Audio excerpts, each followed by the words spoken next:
Merci d'écouter la radio nationale du Mali. Il est 9 heures à Bamako, la même heure à Korogo en Côte d'Ivoire.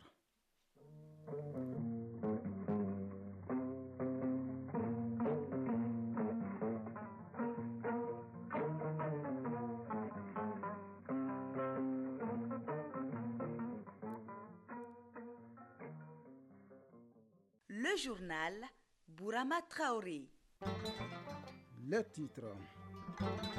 Mission accomplie pour l'armée malienne. C'est sous ce signe que le 20 janvier 2024 a été célébré hier à travers des cérémonies de prise d'armes, cérémonies d'hommage, mais aussi de reconnaissance des sacrifices des militaires tombés dans la défense de la patrie. Offensive diplomatique des ministres en charge de l'administration territoriale et des affaires étrangères à Kampala, en Ouganda. Le colonel Abdoulaye Maïga et Abdoulaye Diop donnent aux partenaires du Mali des informations de première main sur la situation sociopolitique du pays. La future université de Gao sera construite sur 1500 hectares. Le nouveau site vient d'être visité par le coordinateur des activités de l'opérationnalisation de cette université, les échos dans cette édition. Au Sénégal, ils seront 20 candidats dans les starting blocks pour la présidentielle de février 2024. Le Conseil constitutionnel a publié hier soir la liste définitive des candidatures avec le rejet de celles de Karim Ouad et d'Ousmane Sonko. CAN Côte d'Ivoire 2023, le Mali et la Tunisie font un match nul un but partout au compte de la deuxième journée de groupe. Le journal de la CAN à suivre après cette édition. C'est tout pour les titres. Mesdames et messieurs, bonjour et bienvenue dans la première édition de Mali Actualité. L'armée malienne a célébré hier les 63 ans de sa création. L'événement a été marqué par des cérémonies de prise d'armes à travers le pays. Ici à Bamako, le chef suprême des armées a présidé celle organisée au génie militaire. Occasion pour le colonel Assimi Goïta de renouveler son soutien aux forces armées maliennes et de rendre hommage aux militaires tombés dans la défense de la patrie. À leur famille, il a remis un chèque géant de plus de 6 milliards de francs CFA. D'autres militaires ont reçu des distinctions pour le service rendu à la nation. Notre témoin est Mamari Kone. Place d'armes du 34e régiment du génie militaire en cette journée d'hommage à notre armée nationale. Le président de la transition, chef suprême des armées, est accueilli par le président du Conseil national de transition, le premier ministre et les autorités du district de Bamako. Il est 10h15. Le président de la transition procède au dépôt d'une gerbe de fleurs au monument dédié aux morts pour le Mali. Exécution de l'hymne national.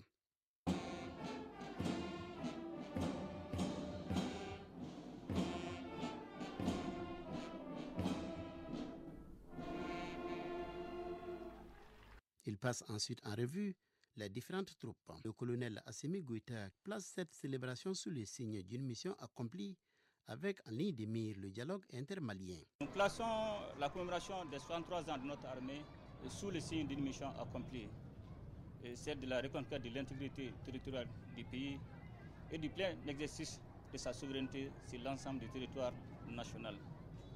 Nous avons fait le plus difficile, maintenant il reste le plus dur, qui est la stabilisation du pays. Et pour cela, il faut la synergie d'action de plusieurs acteurs. Évidemment, les forces armées de défense et de sécurité vont continuer les opérations de sécurisation. Mais cela dit, il faut l'implication des légitimités traditionnelles, nos chefs de village, nos chefs coutumiers, nos imams. Et c'est dans ce cadre que nous allons initier le dialogue intermalien pour réconcilier les cœurs et les esprits. Et cela va permettre non seulement aux forces armées de se focaliser contre les groupes terroristes qui sévissent au nord du Mali. Le président de la transition a aussi salué la mémoire des pères fondateurs du Mali, en l'occurrence le président Modibo Keïta et ses compagnons, et s'est également incliné devant la mémoire des victimes civiles et militaires, des forces de défense et de sécurité qui sont tombées sur le champ d'honneur. Permettez-moi d'abord de rendre hommage au président Modibo Keïta et de ses compagnons qui ont été les artisans de la création de notre armée nationale. Aussi de saluer la mémoire de nos compagnons d'armes tombés sur le champ d'honneur et réitérer à leur famille ma compassion et ma solidarité. Aussi souhaiter prompt rétablissement à tous nos blessés, tout en ayant une pensée pieuse à nos otages civils et militaires. Et nous prenons l'engagement de tout faire pour qu'ils puissent recouvrir très rapidement leur liberté. Le colonel Assimi Goïta, qui reconnaît les résultats obtenus sur les théâtres des opérations, salue la résilience du peuple malien et la bravoure de nos femmes. Remercier le peuple malien, sans sa résilience, nous n'aurons pas atteint tous ces résultats escomptés. Et tout en félicitant tous nos femmes pour leur engagement patriotique et leur détermination qui nous ont permis la libération des territoires sous occupation des groupes terroristes. Et tout en souhaitant bonne fête à toute l'armée malienne et à tous les Maliens et à toutes les Maliennes ainsi qu'à nos partenaires. Le président de la transition n'est pas venu les mains vides à la célébration du 20 janvier au génie militaire. C'est ainsi qu'il a offert un chèque géant de plus de 6,5 milliards de francs CFA aux familles des militaires tombés sur le champ d'honneur. Des chèques individuels ont été également remis à d'autres.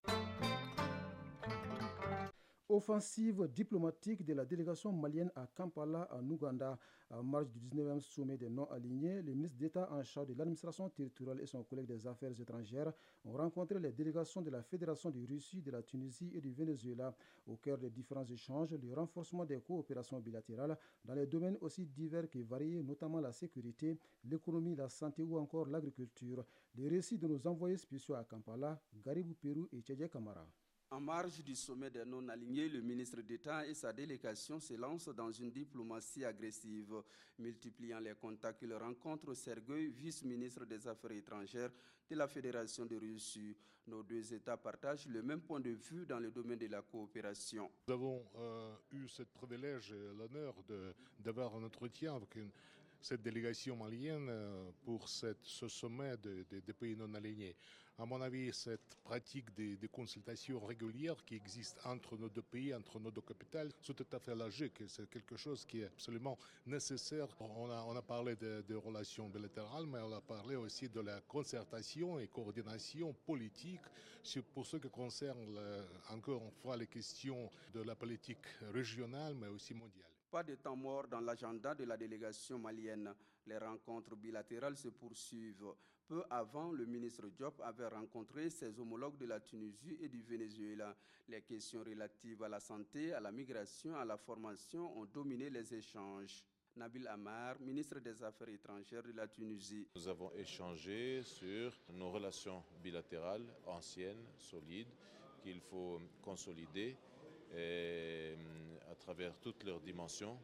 Les deux pays ont un potentiel et à travers notamment les étudiants maliens en Tunisie, l'échange d'étudiants entre nos deux pays, le secteur de la santé, tout ça nous rapproche. Nous avons aussi échangé sur la situation régionale, sur les progrès faits par le Mali.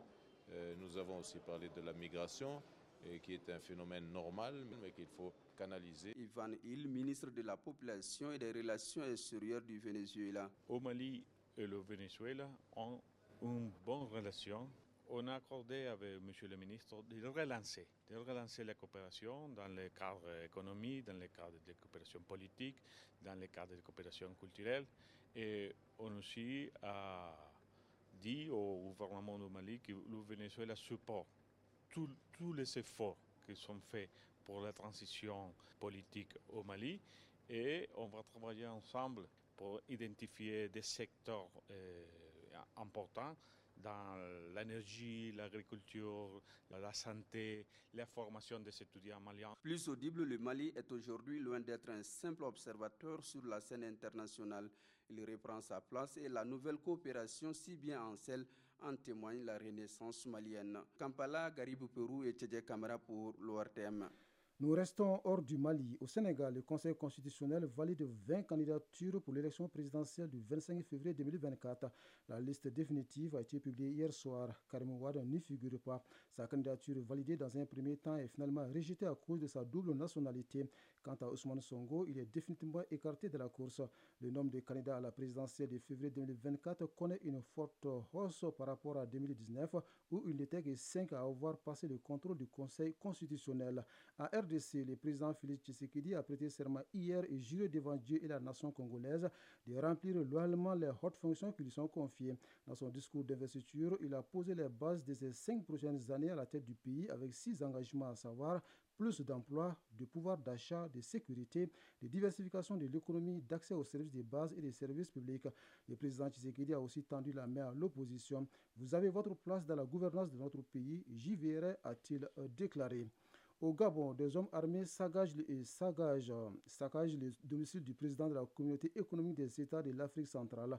Selon les diplomates angolais, 5 individus sont entrés par effraction dans sa résidence malgré la résistance des gardiens. Ils ont défoncé des portes et fouillé toutes les pièces. Le lendemain, le président de la commission de la CAC a saisi le gouvernement gabonais via une note verbale qui a dépêché des policiers sur place et ouvert une enquête. Les autorités angolaises ont convoqué les chargés d'affaires du Gabon dans le pays pour obtenir des explications. Les relations entre les deux États ne sont pas au beau fixe. Le chef de l'État angolais est d'ailleurs l'unique en Afrique centrale à n'avoir pas déroulé le tapis rouge au président de la transition gabonaise. Enfin, le chef du gouvernement italien est en Turquie. Giorgia Meloni a rencontré hier à Istanbul le président turc Recep Tayyip Erdogan. Entre Ankara et Rome, les dossiers importants ne manquent pas. D'abord, l'immigration. Les deux dirigeants ont discuté des moyens de renforcer leur coopération, alors que de plus en plus de migrants tentent d'atteindre l'Italie depuis la Turquie par la mer. Ensuite, la coopération économique. Les échanges commerciaux entre les deux pays sont en hausse et dépassent 25 milliards de dollars par an. Le chef du gouvernement italien et le président turc ont enfin échangé sur les dossiers régionaux, notamment l'offensive israélienne à Gaza. Retour au Mali, direction Tombouctou, où 100 jeunes filles et garçons bénéficient de l'opération permis de conduire du ministère en charge de l'emploi et ses partenaires. Ils viennent de recevoir leurs documents qui leur ferment désormais les portes du chômage, avec lesquels ils peuvent s'engager dans le domaine du transport. La ville de Tombouctou dispose également d'un nouveau centre de formation pour femmes et filles. Voyons tout cela dans ce compte-rendu signé Idrissa Goulou Sissoko. Cette opération permis de conduire a été initiée par le ministère de l'Entrepreneuriat national, de l'emploi et de la formation professionnelle et rentre en droite ligne des objectifs du programme national d'action pour l'emploi en vue de la réduction de la pauvreté. Ils sont 100 jeunes filles et garçons de la région à avoir désormais leur permis de conduire avec le soutien de l'UNFPA. Yves Sensura, représentant et résident de l'UNFPA au Mali. Il est très important pour moi de marquer ensemble et aux côtés du gouvernement, de l'État, cette clôture de cette deuxième phase de cette initiative opération permis de conduire qui vise justement à faciliter l'emploi des jeunes qui est un pilier majeur de la société malienne. Contrôleur principal Bakoum Kanté, gouverneur de Tombouctou. Dans la région de Tombouctou, les retombées économiques et sociales de cette formation pour les bénéficiaires n'est plus à démontrer, car certains de ces jeunes n'attendaient que les documents précieux pour exercer le métier de transport, surtout pour la catégorie de poids lourds. Madame Bakayogo Aminata Traoré, ministre de l'Entrepreneuriat national, de l'emploi et de la formation professionnelle. C'est le lieu de rappeler que la formation de qualité est incontestablement un des piliers de dividendes démographiques. Elle offre des opportunités et plus de perspectives d'emploi pour les jeunes en vue de réduire la pauvreté et de combattre l'insécurité grandissante. C'est en cela que l'opération permis de conduire trouve toute sa justification. Un autre temps fort de cette visite du ministre aura été l'inauguration du centre de formation pour femmes et jeunes filles. Après la coupure du ruban, le ministre a visité l'infrastructure. Yves Sansera, représentant résident de l'UNFPA au Mali. C'est un centre d'écoute qui sert de relais pour les femmes et aussi hommes qui puissent être victimes de violences avant peut-être d'être référés à un centre d'attention médicale si on en a besoin. Mais aussi ce centre, c'est un espace avant tout pour les femmes et les filles, pour l'alphabétisation. Madame Bakayogo Aminata Traoré, ministre de l'Entrepreneuriat national, de l'emploi et de la formation professionnelle. C'est une grande fierté pour nous et une grande satisfaction pour nous de voir de tels centres qui sont développés en collaboration avec un partenaire qui est le Fonds des Nations Unies pour la population et donc des initiatives communes de ce genre qui sont très bien accueillies par les populations, par les communautés. Avant de quitter la ville, la ministre a rendu une visite de courtoisie aux notabilités de Tombouctou. Tombouctou, Idrissa Goulou Sissoko, Maouloud Tandina pour l'ORTM. De Tombouctou, posons nos valises à Gao, dans la cité de Saskia. La future université régionale sera construite sur 1500 hectares. Le coordinateur des activités pour l'opérationnalisation de l'université de Gao, à la tête d'une délégation, vient d'effectuer une visite de prospection sur le nouveau site. Pourtant, un premier terrain de 500 hectares avait été choisi pour la construction du futur établissement. Alou Idrissa Maïga nous explique les raisons depuis Gao. Contrairement au site de Berra initialement annoncé, l'université de Gao sera bâtie désormais sur un nouveau site choisi cette fois-ci entre les villages de Kokorom Hausa et Forgo à 18 km de Gao, toujours dans la commune Sonia Libère. Le choix de ce deuxième site n'est pas fortuit. Dr Moussa Touré, coordinateur des activités pour l'opérationnalisation de l'université de Gao. Dans le rapport de l'université de Gao, on avait demandé 1500 hectares pour installer l'université de Gao.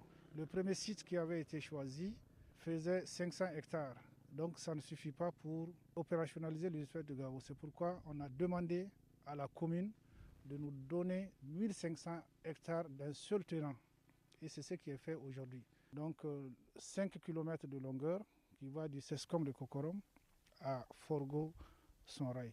Et 3 km de largeur. Ça fait les 1500 hectares. Moulay Sangaré, directeur régional de l'urbanisme. Pour le moment, c'est la reconnaissance du site. Le reste du travail va se faire avec les techniciens, l'IGM, le domaine et le ministère avec le gouverneur de la région. La construction de l'université de Gao sur ce grand site est très attendue par les populations de la région de Gao, mais aussi celle de toutes les autres régions du Septentrion et même du reste du pays. D'où l'octroi de ces 1500 hectares de terre aux autorités du Mali par les chefs des villages de Kokorom et Forgo. Moussa Ahmadou, porte-parole des chefs de village. Cette parcelle que nous avons donnée à l'État, c'est pour construire l'université de Gao. Tous les chefs de village sont d'accord avec ça. C'est donc au nom de l'État. Il n'y a aucun problème.